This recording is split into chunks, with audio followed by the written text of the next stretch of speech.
தென்னாட்டுடைய சிவனே போற்றி, எந்நாட்டவர்க்கும் இறைவா போற்றி. இன்றைய ஆன்மீக சிந்தனை காலபுருஷ தத்துவத்தில் பார்த்திங்கன்னா 11வது ராசி வரக்கூடியதுங்க கும்பராசிங்க. கும்பராசிக்காரர்கள் பார்த்திங்கன்னா கருத்தாக இருப்பாங்க, கஞ்சத்தனமாக இருப்பாங்க, எதிர்படுகின்ற சந்தர்ப்பங்கள் அத்தனையும் நல்ல விதமாக பயன்படுத்தக்கூடிய ஒரு குணங்கள் உடையவங்க. இவர்களுக்கு முன் ஜென்ம கர்ம வினை என்னன்னு பார்த்திங்கன்னா, இவங்க துளாராசியாக பிறப்பு எடுத்துருக்கிறாங்க. முன் ஜென்மங்களில் இவங்களுக்கு முழங்கால் பிரச்சனைகளை கொடுக்கும். மூட்டு வலி, முழங்கால் பிரச்சனை, மூட்டு மாற்றம், மூட்டு அறுவை சிகிச்சைகள் அந்த மாதிரி ஏற்படுத்தி கொடுக்கும். பொதுவாக கும்பராசிகளுக்கு பார்த்திங்கன்னா சதய நட்சத்திரம், அவிட்டம், புரட்டாதி, இதில் இந்த 3 நட்சத்திரக்காரர்களுமே பொதுவாக திருமணம் தடை கொடுக்கும். உங்களுக்கு திருமணம் பிரச்சனையாக இருக்கும், திருமணம் தடை கொடுக்கும். திருமணம் நடந்தாலுமே அங்கே குடும்ப வாழ்க்கையிலும் பிரச்சனையாக தான் இருக்கும். உங்களுக்கு ஒரு சிலர் மட்டும் நல்ல நிலைகளை வாழ்கிற அமைப்புகள்ன்றதும் ஏற்படுத்தி கொடுக்குங்க. திருமண தடைகள் கொடுக்கும். அதே போல் உங்களுக்கு மிதனமும் சிறப்பாக இருக்கும். இதில் பரணி நட்சத்திரம் நல்லாயிருக்கும்.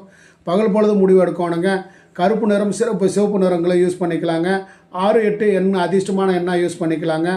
இதில் பார்த்திங்கன்னா அப்பா வழி பிரச்சனைகள் இருக்கும். பித்ரு சாந்தி வாமம் கும்பராசிக்காரர்கள் செய்திக்கும் போது இவருடைய கர்மா வினைகள் நீங்கி சுகப்பெற்று வாழும் நிலைகள்ன்றதும் ஏற்படுத்தி கொடுக்கும். ஸோ பயப்பட வேண்டாங்க, சிறப்பாக இருக்குது, செய்து பயன்பெறுங்க.